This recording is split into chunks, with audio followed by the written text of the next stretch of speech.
Hey, Bam here, and I love tech, so let's talk tech. Specifically, I wanted to talk about what the current state of YouTube is. From what I can tell, YouTube is very much wanting to get in direct competition with broadcast TV. They want their creators to make daily content, even though it's all edited and everything like that, and they want them to be completely free from any controversy and anything that might be considered offensive. Basically, they want completely advertiser friendly from everyone who just came out of the mother's birth canal all the way up to someone who might die in the next 2 minutes. And to that, I say no, just no. Now, I'm a one-man show. I'm a one-man band, and part of that is due to the fact that, especially with the state of my, mostly has to do with the state of my computer right now, I simply am not able to edit videos, even just to do jump cuts or anything like that. Let alone any of the graphics and animation that I want to put in, that I would like to put into, even just simply these tech vlogs. I've got big plans for these tech vlogs as far as, putting in graphics, putting in animation, and sound effects and music and everything like that. And I'm working with a friend right now, who I'm fortunate enough uh, to have him let me use his MacBook Pro with Final Cut Pro X or something, whatever it is. I don't even remember off the top of my head what it is.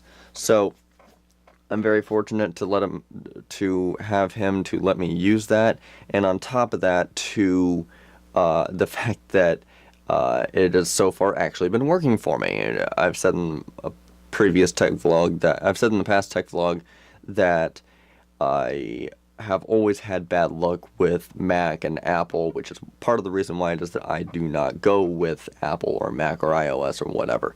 I typically stay away from it, but desperate times, desperate measures, and fortunately, this one is actually working for me.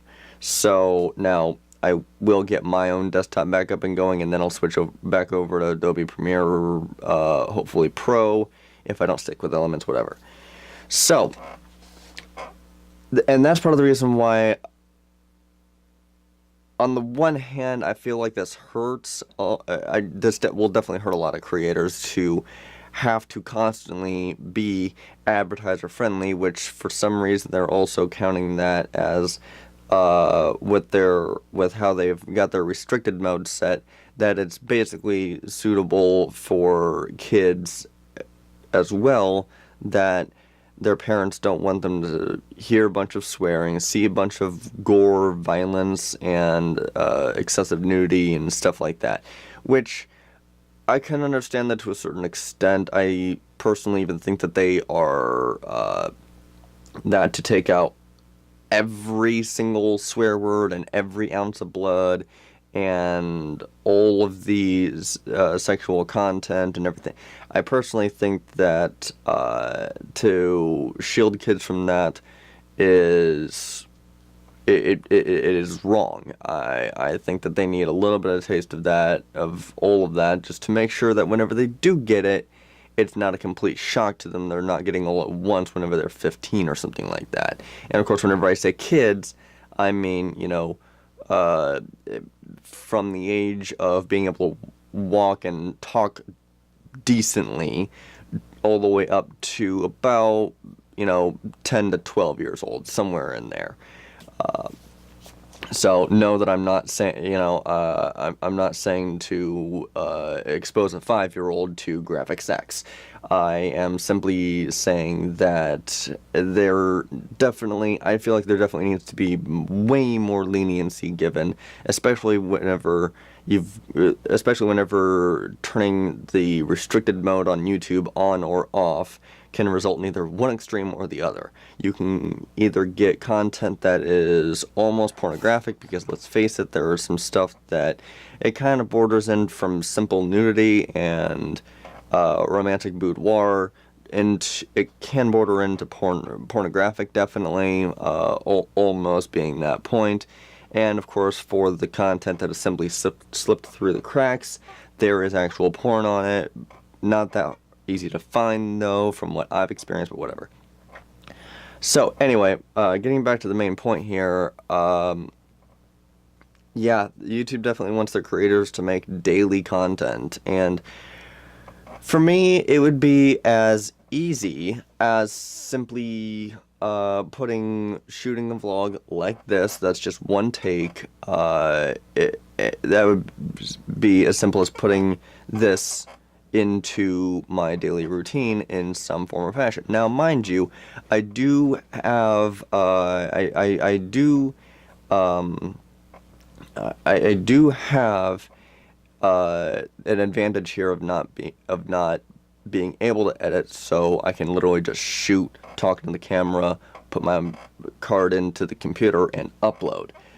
Unfortunately, the downside to that is the fact that obviously I cannot make it look better, and any stammering that I do, unless I completely cut and start over again, stays in the vlog.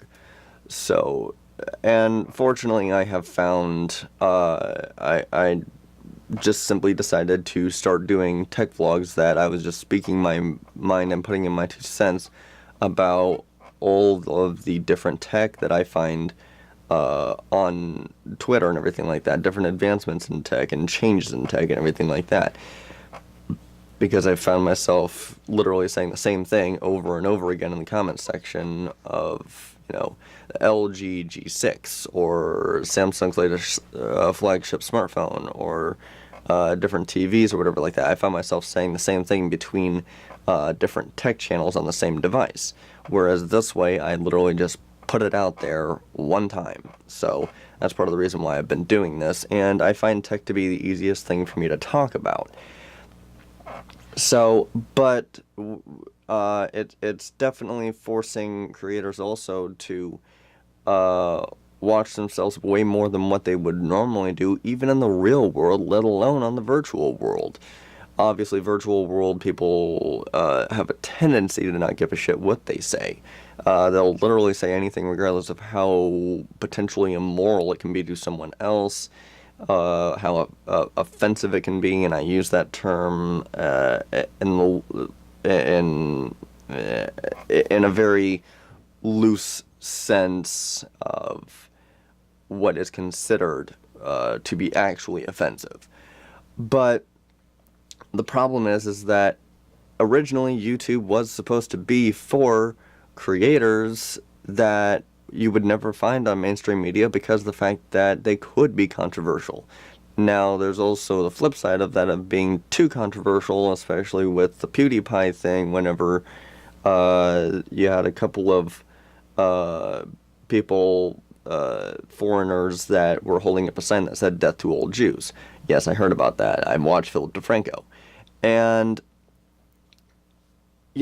obviously that went too far with a lot of people, and they weren't too happy about it. Understandably so. Even I found it kind of pretty distasteful, in my opinion. So I can understand it and everything like that. And YouTube is in a state of crisis right now as far as the business end is concerned, of how they're running the actual business. And I can also understand that too. But on the other hand, they're also trying to compete with broadcast TV, and I personally think that's a huge mistake on their part, because of the fact that I feel like it started out as its own thing and needs to keep on being its own thing. And the reason why it is that YouTube gained its popularity was with people like me that found broadcast TV to be very, very boring, repetitive, predictable, and way too safe. I want to pull up a video that I want to watch a video a lot of the times that challenges my own thoughts and logic and opinion about different topics. You know, I don't want something that is going to be so friendly that it's fake. And I don't mean like whenever I say that, I'm not talking about the aspect of creators emitting this fake happy emotion in their life. I'm talking about that, you know, people who think that it's too coarse of language to call somebody dumb. That is not the real world. Sorry, but, well, really, I'm not even sorry about it. That is not the real world, and you need to get thicker skin if that's the case. And whenever I say you need to get thicker skin, I'm talking about YouTube and the people that are, honestly, that are in favor of these changes, because it literally diminishes the creator aspect of being controversial, of creating content that could potentially offend someone, whenever really that person would get offended if there was no vitamin D or 2% milk at the store. I have seen that happen myself. So anyway, and then on top of that, you've got the fact that YouTube has also changed their algorithm for creators to not be allowed to make any money until they hit, I believe it's 10,000 views on their channel, period. And that's obviously 10,000 views added up over the course of a month between multiple videos. And to that, I can understand it, because the fact they want to weed out the ones that aren't serious creators, that are just creating stupid, mindless content, versus people that are actually creative with it, and that they're actually working on honing and crafting their art. And to that, I say, okay, you think you could lower that number a little bit? Just a little, or I don't know, because in all honesty, I've known that they were having a problem with people making money off of creating videos that were completely mindless and stupid. And I couldn't think of, I wasn't able to think of a way that they could possibly weed those creators out. So, you think you could change out, make it a little bit easier, especially easier for smaller creators like myself right now, to be able to gain some traction, because it still seems pretty against, at least this part of it, it still seems to be very much almost fighting against smaller creators like me, who are wanting to simply make a stable living off of YouTube. So, anyway, that's my thoughts on the current state of YouTube. Like it or dislike it, comment below, share the video, because we know that YouTube won't. And hopefully my video doesn't get flagged for being inappropriate because I'm wearing skulls. Of course, they're not shown in the video, so I guess I'm safe. I just now realized that, actually. So, anyway, see ya.